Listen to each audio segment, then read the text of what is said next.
Our client already pled guilty. We all know that.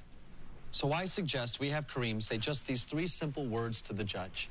I am sorry.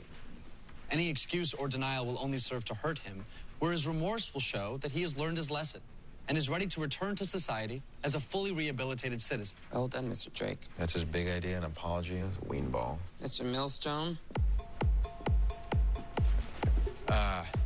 Well, because it's immigration court and there's no jury, my idea is to target the personality of the judge. And provide a reason why Kareem would purchase that much marijuana. For example, we could apply for asylum, argue that we don't know the new dangers that he could face back in Iraq. Work as an informant to the FBI, trading information on radical members of his community, which would then allow us to revisit the judge's office. And while her clerk wasn't exactly forthcoming, I did find out that she's a grandmother. We could hit home the idea that his life is more valuable here than in Iraq, thereby persuading the judge to order... Stay of removal is the best thing for all parties involved.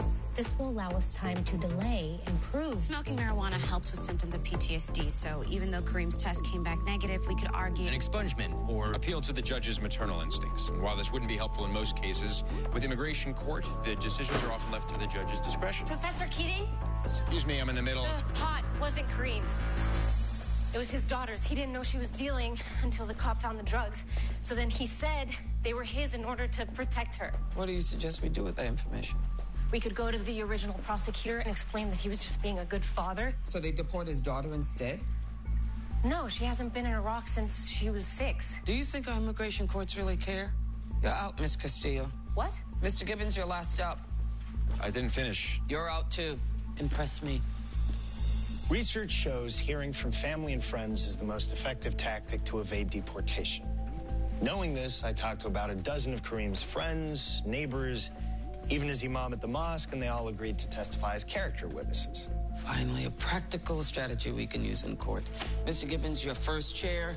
Mr. Drake, you're his second. The rest of you, do better.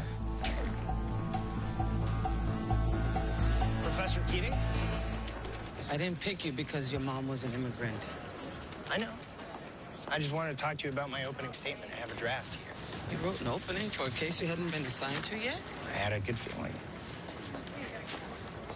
Why are you always stalking me?